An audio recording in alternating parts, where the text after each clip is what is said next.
El canciller de Irán, Seyed Abbas Araghchi, recalcó que el país persa no entablará nuevas negociaciones con Estados Unidos mientras este siga violando el memorando de entendimiento para el fin de la guerra impuesta. Además, informó que en negociaciones con Omán, Irán ultima nuevas rutas para el estrecho de Hormuz y condiciona su reapertura a Washington.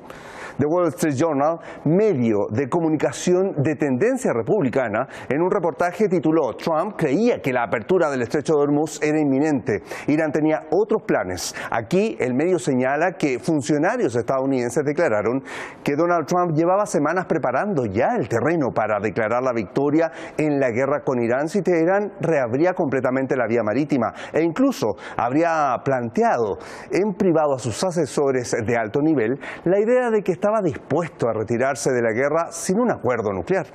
CNN, en tanto, afirmó que el mandatario norteamericano se enfrenta a dos problemas graves que perjudican al Partido Republicano en las elecciones de mitad de término y de mandato. Trump se ha colocado en una posición más delicada respecto a Irán que cualquier otro presidente estadounidense desde Jimmy Carter, y que el inquilino de la Casa Blanca también encara un problema interno distinto pero relacionado: el impacto de la guerra con Irán en los precios de la energía, que está empeorando la percepción que tienen los votantes de la situación económica. Ante todo escenario, Teherán y su ejército preparan y afirman las unidades de reacción rápida y sus fuerzas especiales que garanticen una seguridad estable en las fronteras del país. Lo revisamos todo hoy en Detrás de la Razón. Les saluda Osvaldo Canales. Bienvenidos.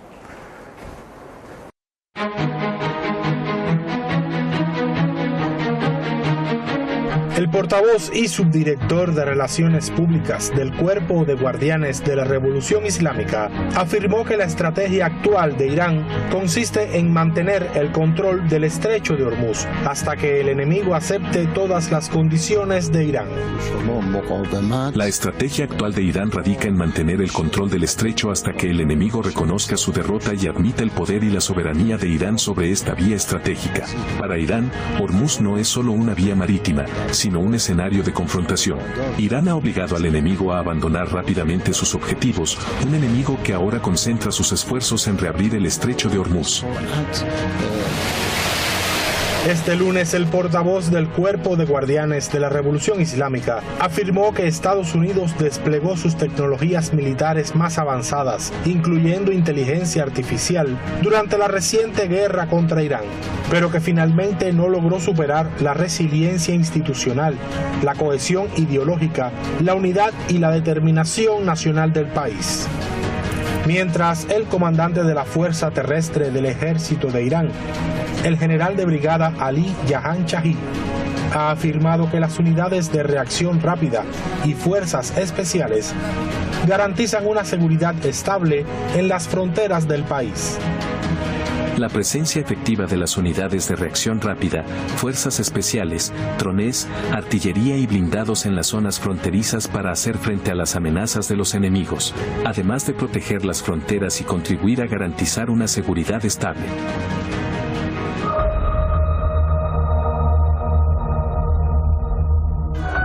El presidente de Irán, Masoud Pezeshkian, ha destacado la presencia permanente del pueblo iraní en los diversos escenarios de la guerra de agresión de Estados Unidos y el régimen israelí contra la nación persa. La nación iraní ha estado presente durante más de 160 días, sin esperar nada a cambio y de todo corazón, en la defensa de la patria.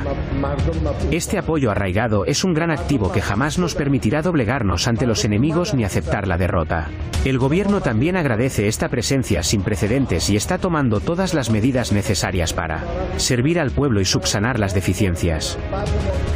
Al participar en una conferencia celebrada en la Universidad de Teherán, el jefe del gobierno de Irán condenó los ataques de Estados Unidos e Israel contra objetivos civiles e infraestructura crítica en el país.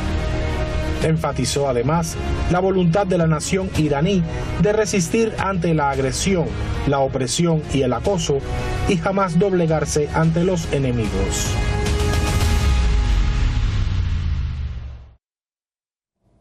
Bien, y se siguen sumando datos también a todo el proceso que se vive en Asia Occidental. De hecho, el ex secretario, en este caso, de guerra del primer gobierno del presidente Donald Trump, estoy hablando de Mark Esper, afirmó que Irán tiene, dice, la confianza y también la ventaja en su posición negociadora y el control también de esta vía marítima, el estrecho de Hormuz.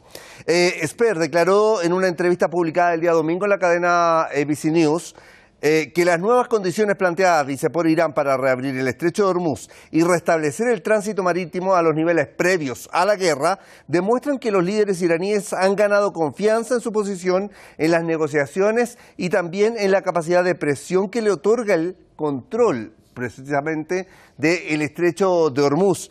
Esper también afirmó que las nuevas condiciones demuestran que Irán se ha vuelto más audaz y que ha ganado confianza en su posición en el mundo. Esa es una postura que obviamente conoce a alguien desde dentro de la Casa Blanca y sobre todo en el primer mandato del actual inquilino de la Casa Blanca, Donald Trump. Vamos a revisar quién nos acompaña hoy para analizar y profundizar este y otros temas.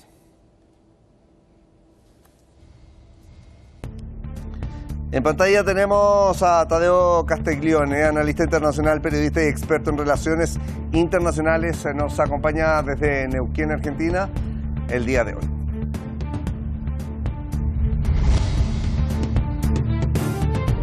Bien, y también estará con nosotros Daniel Seizo, militante del nacionalismo gallego, periodista, sociólogo, miembro del Retache y también de Tertulias de Cuarentena. Desde A Coruña estará con nosotros analizando el día de hoy. Me queda saludarlos en directo, ciertamente. Los tenemos en nuestro bol. Daniel, gusto de tenerte con nosotros. ¿Cómo estás? Buen día, es siempre un placer. Y también tenemos aquí a Tadeo. Tadeo, ¿cómo has estado tú? Gracias por contestar nuestra llamada. Como siempre, un enorme placer, estimado Osvaldo. Un saludo para ti, también para Daniel y todo el equipo. Bien, y revisábamos primero un informe preparado claramente con esta postura de que Irán sigue intentando llegar a negociaciones, utilizando la diplomacia, pero protegiendo las fronteras, manteniendo en alerta a todos sus equipos en tierra, también allí en el estrecho de Hormuz. Puntualmente, Daniel, quiero partir que hablemos de eso. El Cuerpo de Guardianes de la Revolución Islámica de Irán ha afirmado que la estrategia actual de Irán consiste en mantener el control del estrecho de Hormuz hasta que el enemigo, dice, acepte todas las condiciones de Irán. Ese es el punto de vista que se plantea al momento. ¿Qué ha demostrado hasta ahora Irán frente a, puntualmente, esta vía marítima y pese también a las presiones que desde el 28 de febrero, cuando inicia la guerra, ha intentado imponer Estados Unidos, el régimen de Israel, y hoy día este Donald Trump que mantiene estas medidas de presión y amenazas constantes que van cambiando rápidamente, pero que sin duda no dejan potenciar ningún grado de confianza hasta el momento, Daniel? Bien, tenemos que tener claro que lo que principalmente está defendiendo Irán es su soberanía, es la capacidad de decidir sobre el destino de su propio pueblo y obviamente sobre los recursos que pertenecen al mismo. Tenemos que recordar que el estrecho Hormuz antes de esta agresión imperialista permanecía abierto, la navegación se producía con total tranquilidad, total normalidad, y es a partir de esa agresión del imperialismo estadounidense y de su socio títere sionista que este estrecho se convierte también en un punto de fricción y sobre el que Irán ahora mismo está ejerciendo simplemente un control para evitar que sea Washington el que intente apoderarse de este recurso marítimo.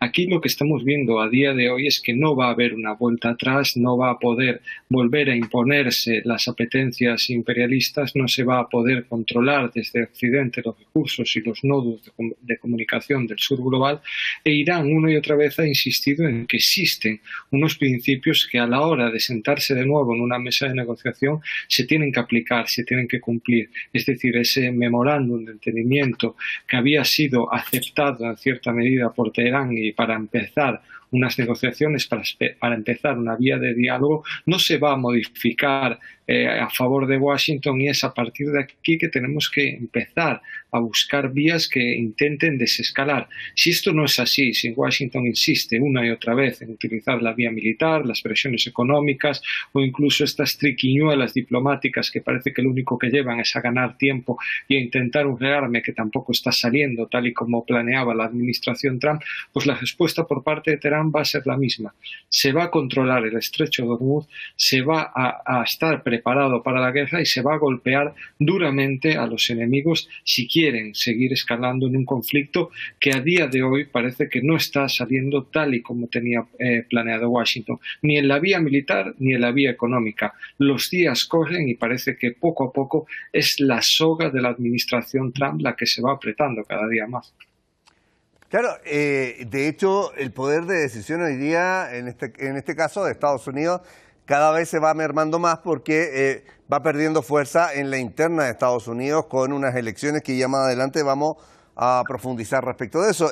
Tadeo, Irán dice que en este caso Estados Unidos desplegó todas las tecnologías militares que tenía a mano, que incluyeron también inteligencia artificial durante la guerra reciente, pero que finalmente no lograron superar la resiliencia, institucionalidad, también la cohesión ideológica, la unidad y la determinación en este caso que ha mantenido Irán hasta estos días y que no se ha bajado la guardia de acuerdo a las propias autoridades.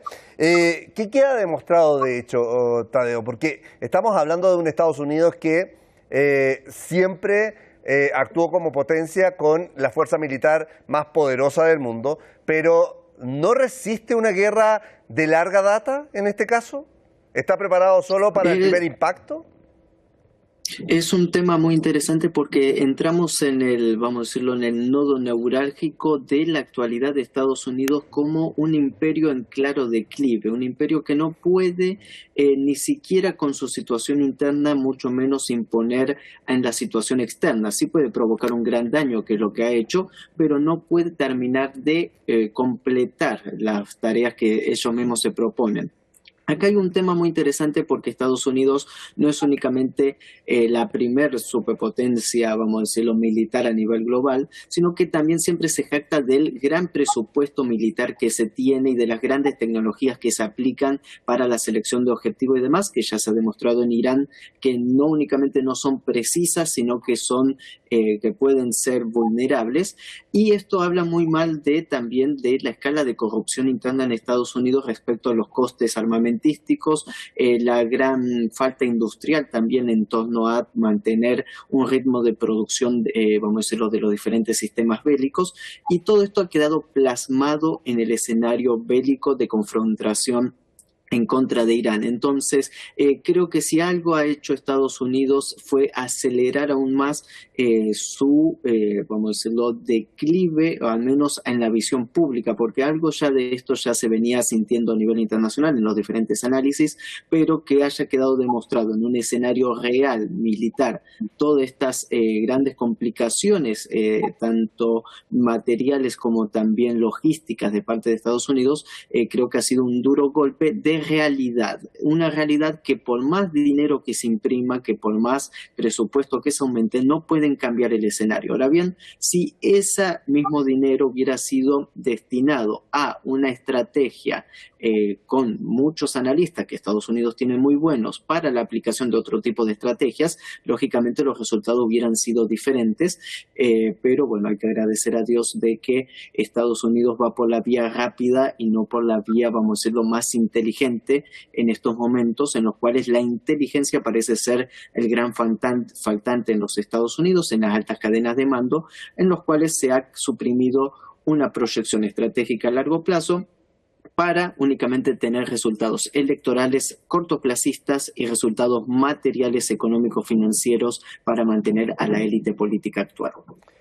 Ahora, a ambos quiero llevarlos a revisar lo siguiente. Citando a autoridades iraníes, por ejemplo, se dice que Irán avanza en los ejes de seguridad y de desarrollo sostenible allí en el estrecho de Hormuz. Quiero que revisemos algunas declaraciones hechas en las horas recientes en la red social X para que continuemos también hablando sobre ello. El Comité de Seguridad Nacional y Política Exterior del Parlamento iraní aprobó por unanimidad las líneas generales de una iniciativa para garantizar la seguridad y el desarrollo sostenible del Estrecho de Hormuz y del Golfo Pérsico. Según Ebrahim Astizi, presidente de este comité, la propuesta fue elaborada siguiendo las directrices del líder de la Revolución Islámica e incorporando a distintas instituciones del Estado con el objetivo declarado de proteger los intereses nacionales de Irán.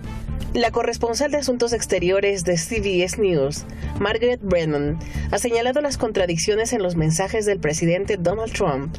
Primero habló de que en 48 horas se sabría qué ocurriría con Irán. Después afirmó que no quería matar personas y que estaba negociando. Sin embargo, posteriormente habló de la necesidad de avanzar rápidamente porque, según sus propias palabras, había una guerra que proseguir. El empresario de medios Ben Meiselas sostiene que las exigencias iraníes tampoco son nuevas.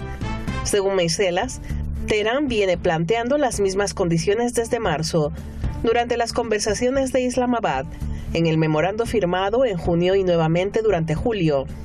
Desde su perspectiva, el factor que sí estaría cambiando es la posición negociadora. Meiselas argumenta que, con el paso de los días, Irán estaría ganando capacidades de presión mientras Estados Unidos afronta mayores costes militares y estratégicos en la región. Incluso el senador estadounidense Chris Murphy ha reconocido la necesidad de terminar la guerra, afirmando que apoyaría incluso un mal acuerdo para detener las pérdidas de Estados Unidos.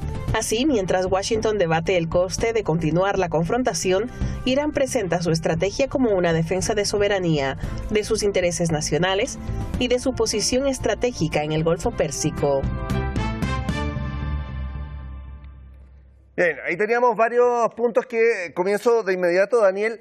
Hay que citar, sin duda, algunas de las cosas que revisábamos allí en redes sociales, y es esta corresponsal de CBS, Margaret Brennan, que dice: ha dejado en evidencia la inconsistencia de la Casa Blanca, que en 48 horas oscila, sin duda, entre la diplomacia y el belicismo, y eso lo hemos visto durante toda la guerra reciente. ¿Cómo calificas tú hoy día el rol de los propios medios en la interna de Estados Unidos, que sin duda están en una dinámica donde los análisis tienen que abordar los fracasos que ha tenido que enfrentar Estados Unidos? Y aquí hablamos de cosas que no son superfluas. Estamos hablando de la capacidad militar, del tema estratégico, de cómo se plantearon esta guerra con los propios socios a nivel de por ejemplo, la OTAN, también la Unión Europea como tal, cómo se le fueron cerrando las puertas, y aquí es donde los propios medios estadounidenses han tenido que salir, sin duda, a, digamos, clarificar un poco en qué está Estados Unidos. ¿Cómo lo ves tú, Daniel? Bien, no tenemos que olvidar que ese mal llamado occidente colectivo a día de hoy carece totalmente de lo que podemos denominar como libertad de prensa o incluso libertad de expresión. Simplemente señalemos que aquellos que señalan que estas guerras no tienen motivo alguno, más allá de seguir los dictados de la administración sionista o de los intereses corporativos de los Estados Unidos, pues son tildados de derrotistas o incluso de traidores a sus propias patrias. No son pocos los medios de comunicación, señalo también a esta casa, a la propia RT, que son prohibidos, censurados o se persigue cualquier información de estos medios de comunicación alternativos que se puedan publicar en las redes sociales. Por tanto, tenemos que tener en cuenta esta atmósfera antes de hacer una valoración de los propios medios que sobreviven en Occidente, estos medios corporativos, al dictado de diferentes intereses de las multinacionales y que suelen tener un discurso bastante unísono. Digamos que no existen grandes voces discordantes, existe una multiplicidad de analistas, diferentes caras, pero al final el mensaje suele ser el mismo. Por tanto, durante mucho tiempo se nos ha estado vendiendo que la guerra de Ucrania o esta agresión sin sentido contra Irán resultaban necesarias para seguir teniendo el control de un mundo en el que las tiranías amenazaban ese jardín europeo del que hablaba Borrell, pero ni así lograban convencer a amplios sectores de la sociedad que desde un primer momento veían con muy malos ojos estas aventuras militares. Tenemos que tener claro que tanto la guerra en Ucrania como la agresión contra Irán no son populares ni en Europa ni en los propios Estados Unidos. Son aventuras bélicas que desde un principio cuentan con una gran contestación en la calle. Y conforme han discurrido los meses y se ha visto ya sobre el campo de batalla que esto ha sido un fracaso absoluto, que no se han podido conseguir ninguno de los objetivos que se habían marcado desde un principio y que digamos que a día de hoy ni siquiera los objetivos son demasiado claros o tienen demasiada lógica, porque aquí también tenemos que señalar que Donald Trump y su administración insisten una y otra vez que sería un éxito abrir el estrecho de Hormuz, pero es que es una vía marítima que ya estaba abierta antes de esta agresión sin sentido. A día de hoy los medios de comunicación comienzan a dar cabida a ciertas voces discrepantes, empiezan a reflexionar acerca de lo que ya parece una derrota, porque es que ni siquiera pueden seguir insistiendo en que el emperador no va desnudo. Parece muy obvio para todos que el declive de los Estados Unidos es cada día más evidente, que estas aventuras bélicas no van a llevar a buen término y que hay que buscar una vía, una salida, sea como sea. Pero tampoco aquí podemos menospreciar la capacidad de Donald Trump y su administración para vender una victoria incluso de las derrotas más evidentes. Y creo que de cara al futuro podremos caminar un poquito por esta vía. Diferentes medios de comunicación quizá acepten la próxima excusa de Donald Trump con tal de poner fin a un conflicto, a una agresión que han comenzado ellos mismos y que poco a poco está ahogando sus propias economías. Y tal y como comenzaba esta intervención, tenemos que tener claro que estos medios de comunicación en muchas ocasiones pertenecen y obedecen la voz de su amo, la de estas multinacionales que a día de hoy están viendo cómo la economía occidental comienza a entrar en baja. Daniel, pero estamos viendo un poco más a través de lo que hay en publicaciones desde el propio Estados Unidos, que recordemos que finalmente marcan la pauta muchas veces de los países en Latinoamérica, una visión un poco distinta respecto del triunfalismo que tenía Estados Unidos al principio. ¿Está llegando un poco más de información tal vez al otro lado del mundo? Sin duda, aquí también tenemos que tener claro las elecciones de medio mandato en la que va a haber una disputa política entre las dos familias del poder en los Estados Unidos, demócratas y republicanos, y obviamente también estos peones mediáticos comienzan a operar, comienzan a funcionar, y veremos que las fricciones internas de los Estados Unidos empiezan a ser más evidentes, y aquí es donde entran esas voces discordantes, donde entran esas pequeñas grandes disputas realmente internas que poco a poco van a empezar a fracturar, a abrir grietas en esta administración Donald Trump, que está viendo como incluso sectores cercanos, tenemos que hablar aquí por ejemplo de Tucker Carlson, del sector MAGA, empiezan a ser muy críticos con esta agresión estadounidense y comienzan a señalar una vía de que hay que poner fin a estas aventuras bélicas.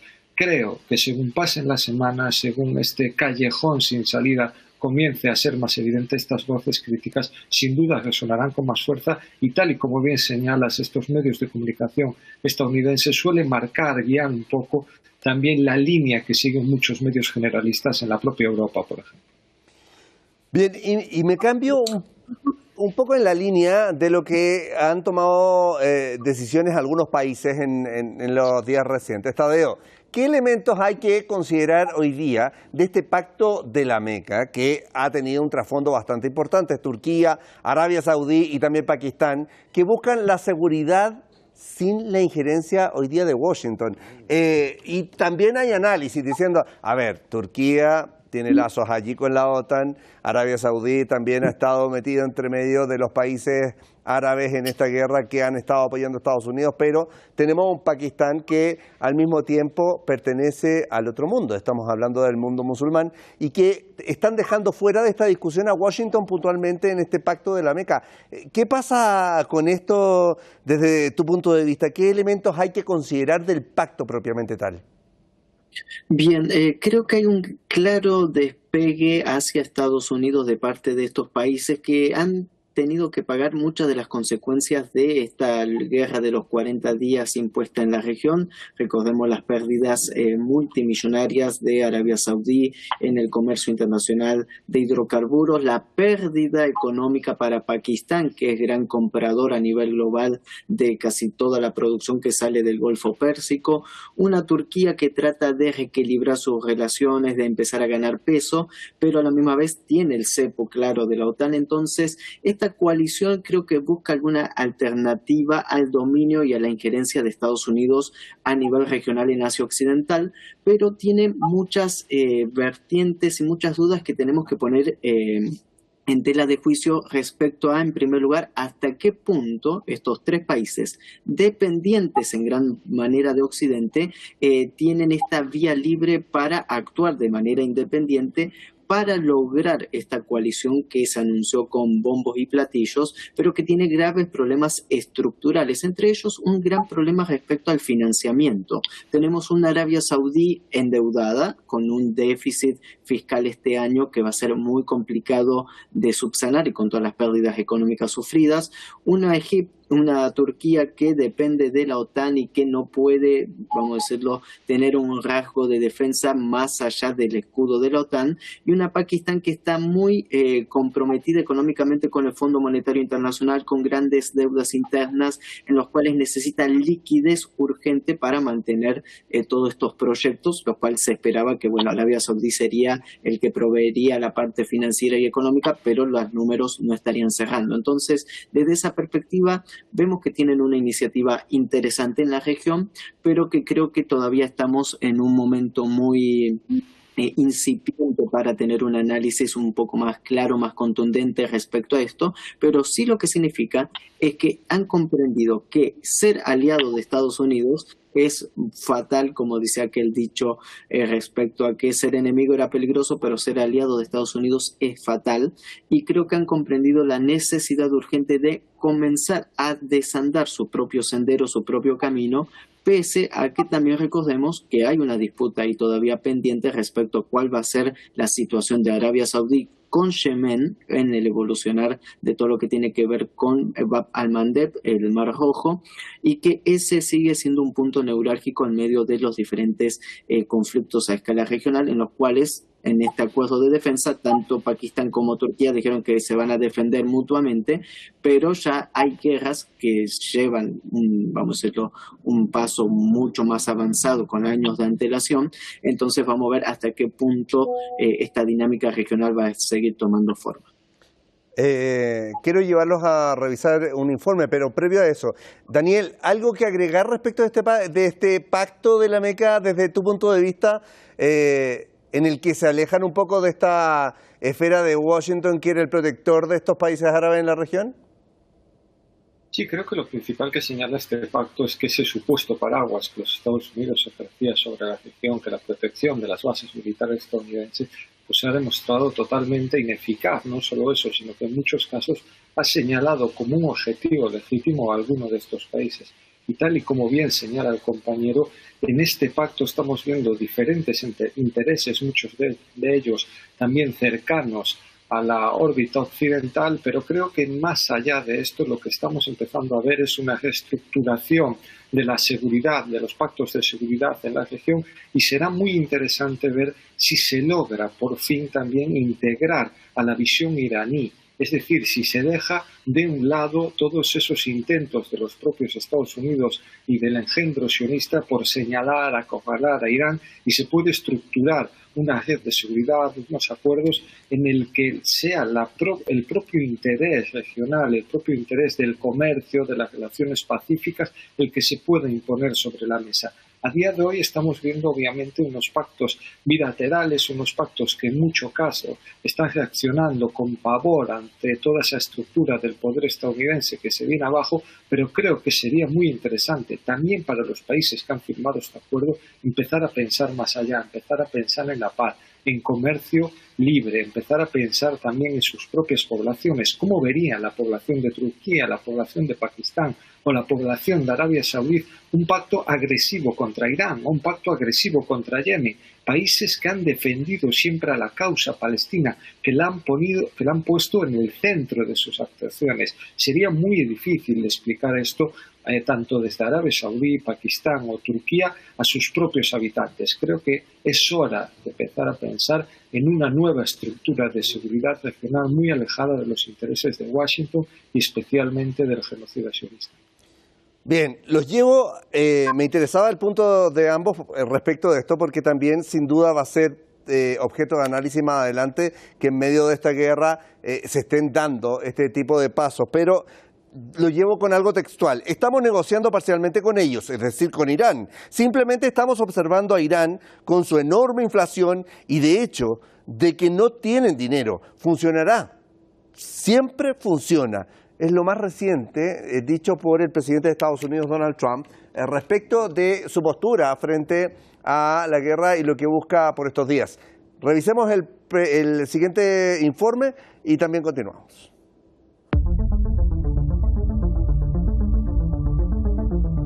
En otro cambio de postura, Estados Unidos señala que se prepara para aumentar la presión económica sobre Irán, en lugar de ordenar una nueva ofensiva militar, una estrategia que desde la postura iraní no ha conseguido sus objetivos. Solo estamos negociando parcialmente con ellos. Simplemente estamos observando a Irán, con su enorme inflación y el hecho de que no tienen dinero. Funcionará, siempre funciona. Es como una partida de ajedrez.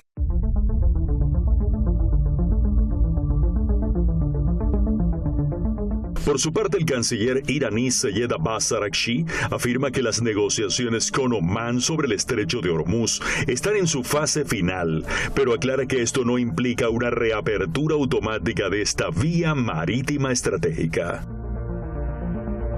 Es necesario realizar cambios en las rutas marítimas y nuestros especialistas están trabajando en ello junto con sus homólogos omaníes.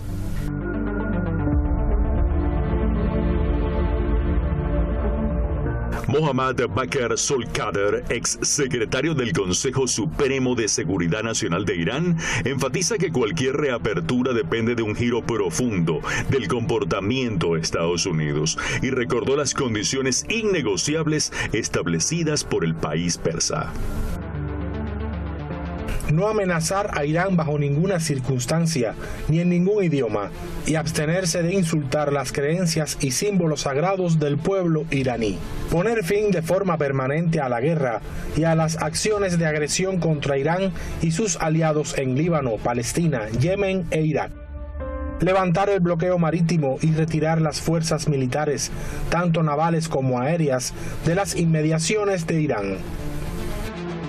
Pagar íntegramente las indemnizaciones por los daños causados a Irán durante las dos recientes guerras. Levantar las sanciones que Irán considera injustas e ilegales contra su población. Liberar sin condiciones los activos y fondos iraníes congelados por Estados Unidos.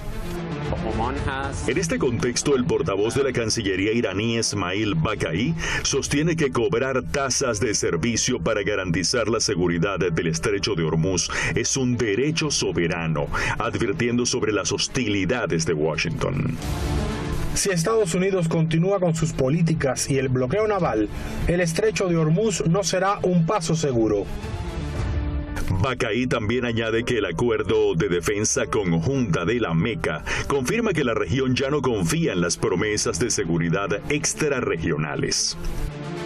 Este acontecimiento demuestra que los países de la región no pueden confiar en la afirmación de Estados Unidos y otros países extrarregionales de que proporcionan seguridad. Pese a todo, CNN advierte que Trump enfrenta crisis internas ante las elecciones de medio término. Mientras tanto, The Wall Street Journal reporta que el mandatario busca reabrir el estrecho para declarar una victoria prematura, incluso si esto implica abandonar por completo las negociaciones sobre el acuerdo nuclear.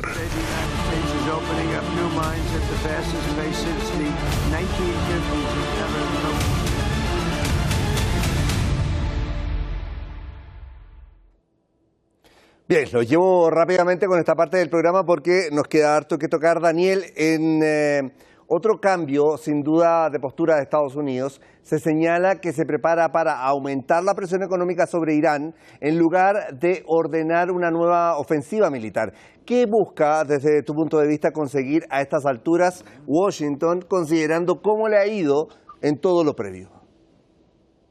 Antes de nada, permíteme que muestre mi escepticismo a la hora de considerar a Trump un buen jugador de ajedrez. Dudo mucho que ni siquiera sepa las reglas de este juego, o incluso que logre identificar un tablero. Digamos que Trump es más bien un mal jugador de póker que continuamente lanza faroles y que poco a poco todos sus rivales van entendiendo estas trampas, estos faroles y estas bravuconadas. Y esto es una vez más una bravuconada de la administración Trump, un intento desesperado por buscar una vía que pueda permitir vender ante los medios de comunicación estadounidenses una victoria que no va a llegar.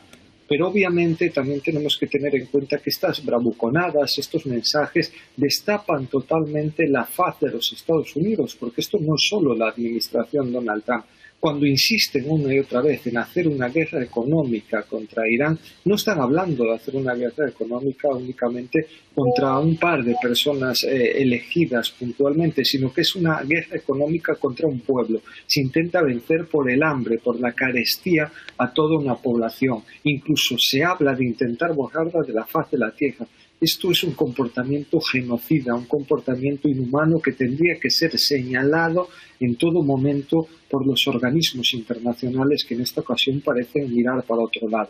Pero bien, si me preguntas por el posible éxito de unas nuevas sanciones o en una guerra económica contra Irán, pues yo le auguro el mismo éxito de la guerra económica y de las sanciones que se han llevado anteriormente contra la Federación Rusa o contra la República Popular China. ¿Qué han conseguido estas sanciones?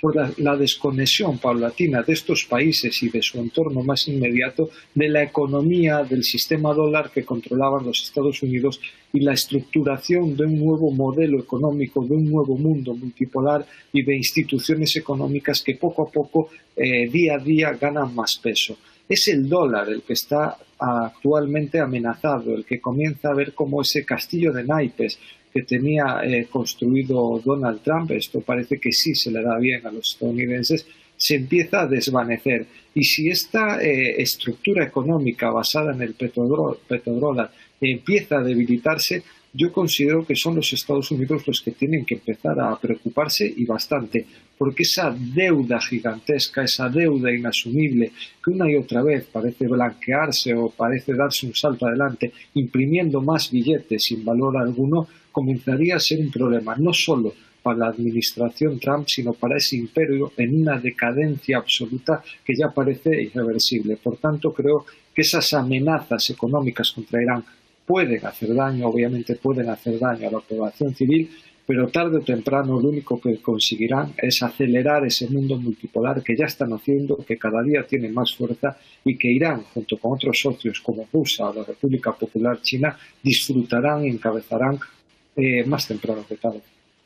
Bien, y de hecho aquí voy con Tadeo porque hay otro cambio que sin duda también está dejando fuera de este tablero que hablaba Daniel a Washington, y es que el canciller iraní Seyed Abbas Araghchi afirma que las negociaciones con Omán sobre el estrecho de Hormuz están en una fase final. Pero aclara que esto no se aplica a una reapertura automática de la vía marítima estratégica, que estoy hablando del estrecho de Hormuz. ¿Qué pasa aquí, Tadeo, con Estados Unidos y su interés de estar siempre en medio del estrecho de Hormuz, de controlar por su parte esta vía marítima y que no la puede conseguir? Bien, creo que aquí ha habido una jugada, una victoria total de parte de Irán en el escenario diplomático en las negociaciones con Omán. Cuando estamos hablando de Omán, recordemos que además de ser país ribereño y que comparte el estrecho de Hormuz junto con la República Islámica de Irán, a la misma vez ha sido el interlocutor por excelencia de todas las negociaciones de paz y las negociaciones nucleares antes de este conflicto. Siempre estuvo a la intervención de Omán, pero a la misma vez Omán siempre es muy receptivo con todas las monarquías del Golfo Pérsico, por ende es un interlocutor válido. Todo lo que esté firmando Omán con Irán es con el visto bueno del resto de los países del Golfo, lo digan o no lo digan. Y esto habla de una nueva recomposición de esta ruta estratégica del Golfo. Habla de una derrota total de Estados Unidos porque, como bien analizábamos incluso en el informe, se decía de que, bueno, de Estados Unidos buscaría reabrir el estrecho sea como sea para obtener una victoria mediática y simbólica en medio de todas las transformaciones que se están dando, pero que el control total y la definición se tenga que decidir en Teherán o en Mascate. Habla de la derrota total de Estados Unidos en la región y que todos los actores con presencia regional están decididos a que esto sea así por el bien de que ya no se aguanta más, y esto incluso económicamente a nivel global sigue siendo un efecto que lo vamos a seguir viendo hasta fin de año, de estos precios inestables del barril de petróleo a nivel internacional, de la falta de abastecimiento a nivel internacional, del verdadero cuello de botella que se ha formado en torno a todo este conflicto autoprovocado por Estados Unidos, en el cual no está obteniendo ninguna ganancia y que incluso ha acelerado dinámicas regionales que, si lo hubiéramos dicho a principio de año, antes que sucedan todo esto, parecerían ciencia ficción. Bueno, la realidad se impone y esta nueva realidad habla de este declive hegemónico de Estados Unidos a nivel global, y a la misma vez de que los actores a nivel regional, le guste o no le guste, tienen que negociar con quien verdaderamente maneja la situación, que es la República Islámica de Irán, y que incluso Omán, que tenía otra ruta paralela a la de Irán y que fue también lo que exacerbó los últimos choques militares, ahora está negociando una ruta unificada con Irán, lo cual habla también de que esto va a tener que pasar por una revisión del Cuerpo de Guardianes de la Revolución Islámica, que es el único garante de la paz a nivel regional en el estrecho de Hormuz. Y nos quedamos en esta misma dinámica, voy con Daniel, pero son estas 6 condiciones que puso Irán para ahí sí hacer parte de Estados Unidos. O sea, le dice, ¿usted quiere que abramos el estrecho de Hormuz? Pues bien, hay 6 puntos que se tienen que cumplir. Voy rápido con ellos. No amenazar a Irán bajo ninguna circunstancia. Poner fin de forma permanente a la guerra y a las acciones de agresión contra Irán y sus aliados, está hablando del Líbano, Palestina, Yemen e Irak. Levantar el bloqueo marítimo y retirar las fuerzas militares. Pagar intrínsecamente la indemnización por los daños causados durante las últimas 2 guerras. Levantar las sanciones contra Irán y liberar los activos de Irán que están retenidos en este caso y congelados por Estados Unidos. ¿Qué demuestra con esto Irán cuando ya veíamos con Tadeo estas negociaciones avanzan con Omán, pero para incorporar a Estados Unidos le vuelve a poner condiciones? Sin duda alguna, lo primero que demuestran es una firme determinación de Irán por imponer los puntos que ya se habían empezado a tratar en ese memorándum de entendimiento. Es decir, no va a haber una renegociación en la que Estados Unidos pueda imponer su voluntad. Los puntos de principio de acuerdo, de diálogo, los que se habían llegado, sobre los que se va a tratar. Pero ahora mismo estamos viendo cómo ya se empiezan a perfilar más allá de aquellos primeros esbozos lo que significaba esta negociación. Es decir, ya se habla abiertamente de que Yemen, Líbano y Palestina tienen que estar encima de la mesa. Irán no va a permitir que se frene una agresión contra la República Islámica de Irán, pero se profundice contra el Líbano, contra Palestina, y cuando hablamos de Palestina hablamos de Gaza, pero también de Cisjordania y contra Yemen. Y por otro lado, lo que también se pone de manifiesto es que Estados Unidos va a tener que pagar por esta agresión. No va a ser otra agresión que los Estados Unidos pueden liberar impunemente sin pagar ningún tipo de compensación. Se tiene que levantar el bloqueo, se tienen que pagar compensaciones. Hablábamos también de una nueva realidad para el estrecho de Hormuz y, sobre todo, creo que lo que resulta vital señalar en estos puntos es que tienen un claro componente antiimperialista, un claro componente que busca expulsar la injerencia estadounidense, pero también la injerencia sionista en toda la región, que no se puedan volver a producir guerras de rapiña, guerras de expolio, guerras las que se intentan poner gobiernos títere para poder gobernar a los pueblos sin escuchar la voluntad de los mismos. Irán está dejando claro que la salida de este conflicto no solo va a ser el respeto de la soberanía de Irán, sino que va a ser también una recomposición general, una recomposición regional en el que las bases estadounidenses, el poderío proyectado de los Estados Unidos y del centro sionista no van a poder seguir teniendo un papel unilateral. Si se quiere llegar a un proceso de paz y Estados Unidos quiere sentarse una vez más en la mesa y negociar, lo primero que tiene que hacer es respetar lo que Irán se ha ganado en el campo de batalla, es empezar a negociar con los puntos que ha marcado Irán. E insisto una vez más, que no son puntos excesivamente novedosos, puntos que se saque de la manga las autoridades iraníes, sino que son puntos a los que se había llegado un principio de acuerdo, un principio de diálogo que la administración Trump había aceptado, aunque obviamente ninguno de nosotros confiaba mucho en la buena voluntad de la administración de los Estados Unidos, pero que a día de hoy se tienen que respetar. No existe ningún tipo de salida, no existen más engaños, no existen más triquiñuelas diplomáticas, y si queremos buscar una salida dialogada, si queremos que las armas dejen de hablar, solo queda este camino. Y si se busca cualquier otra alternativa, si se buscan nuevos engaños, Irán ha demostrado que está preparado para seguir librando esta guerra. Que nadie se engañe tampoco en este punto. Seguimos con el tema, y es que de verdad yo creo que el Estrecho de Hormuz fue la gran sorpresa de esta guerra, porque siempre estuvo como una de las cartas de Irán al momento de pensar en lo que podía pasar si es que se atacaba el territorio persa, pero finalmente no se había materializado hasta que finalmente es Estados Unidos quien empuja todo esto a lo que está ocurriendo por estos días. De hecho, el Parlamento iraní está debatiendo y está discutiendo un proyecto que obviamente le da obligaciones y deberes, y que también tiene que ver con incluso el comportamiento de la preocupación medioambiental que tiene que tener Irán y Omán respecto de esta vía marítima al tener este derecho territorial. Pero voy a esto puntual. Tadeo, cobrar tasas de servicio para garantizar la seguridad del Estrecho de Hormuz es un derecho soberano, lo dice Irán, y habla de tasas y no de peajes, que eso también hay que aclararlo. Lo dijo en este caso el portavoz de la Cancillería de Irán, Ismail Baqai. ¿Qué hay que entender, Tadeo, de aquí en adelante respecto de la vía marítima, el Estrecho de Hormuz, por donde pasa más del 20% de los hidrocarburos y también fertilizantes a nivel internacional? Estimado Osvaldo, creo que hay una gran realidad de transformación regional y que esto significa.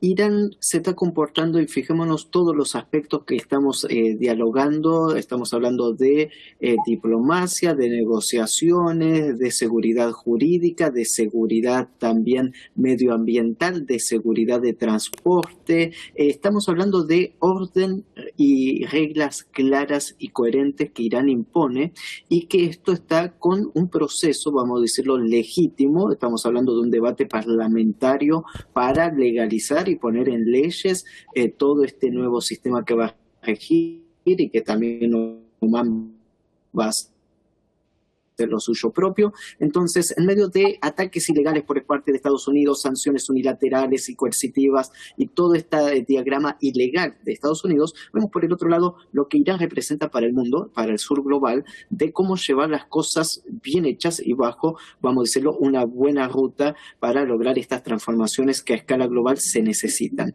Ahora bien, que se esté hablando de tasas, es lo mismo que sucede en el Bósforo con Turquía, con el acceso al Mar Negro, también algo similar a lo que sucede con el Mediterráneo y Suez. Entonces hay muchas cuestiones ahí que hablan de una soberanía nacional y una administración jurídica, técnica, legal, real de todo esto, que Irán ha sabido conducir de buena manera junto con Omán en estos momentos de negociaciones, y que creo que esto también es otro duro golpe hacia los intereses de Estados Unidos, que incluso recordemos esas palabras alocadas de Donald Trump, que bueno, si tendremos que recordar todas las palabras alocadas de Donald Trump estaríamos mucho tiempo, pero que fue hace un par de semanas nomás, estimado Osvaldo, que dijo, bueno, ahora como hemos liberado el estrecho, que no está liberado, los países del Golfo van a tener que pagarme a nosotros, a Estados Unidos, por esto que hemos logrado, que tampoco se logró.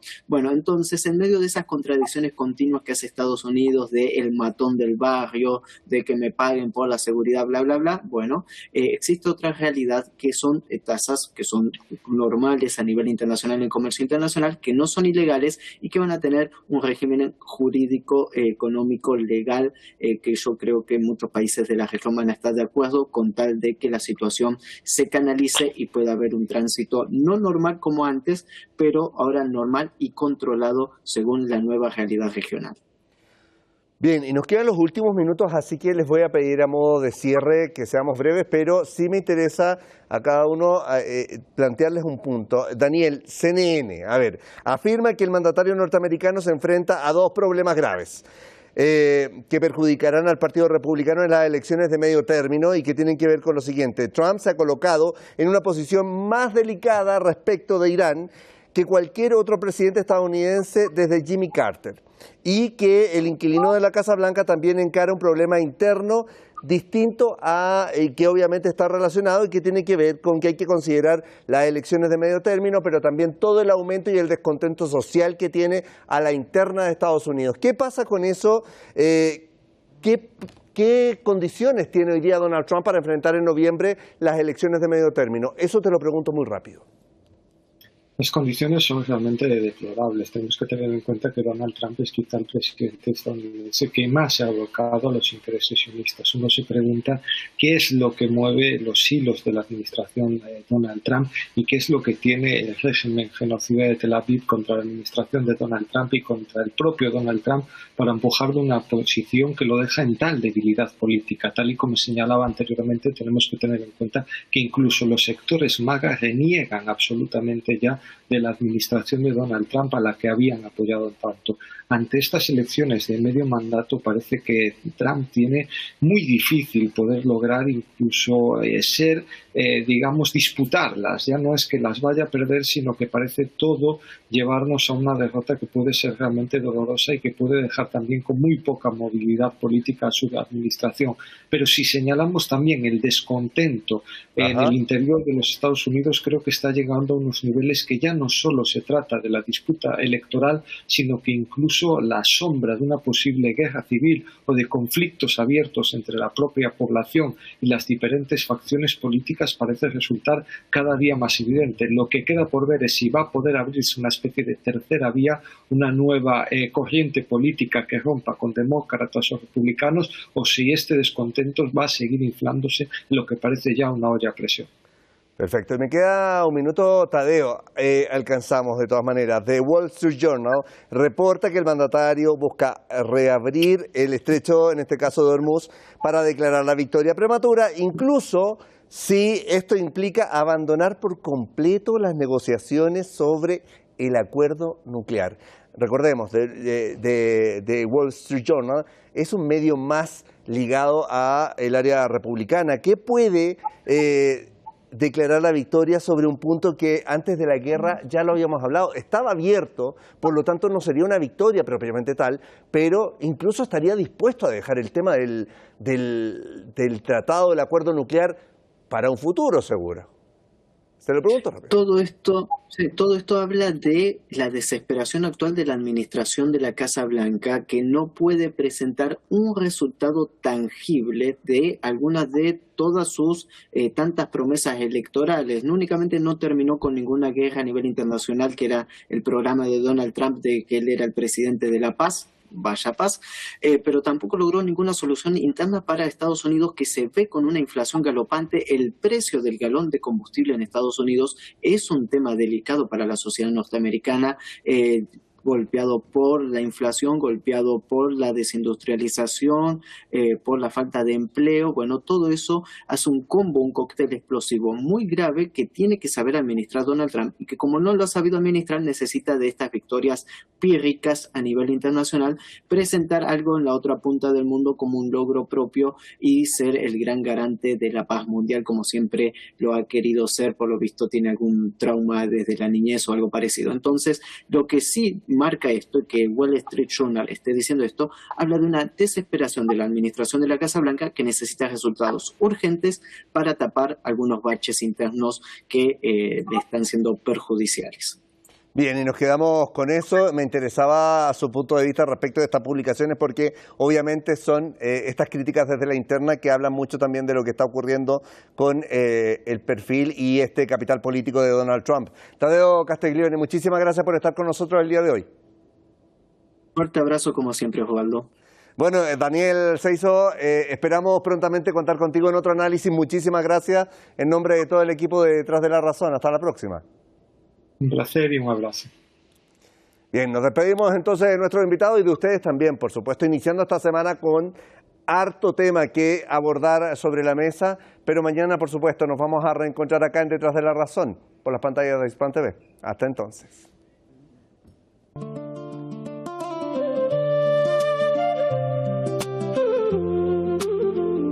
It started with a whisper, then it turned into a cry.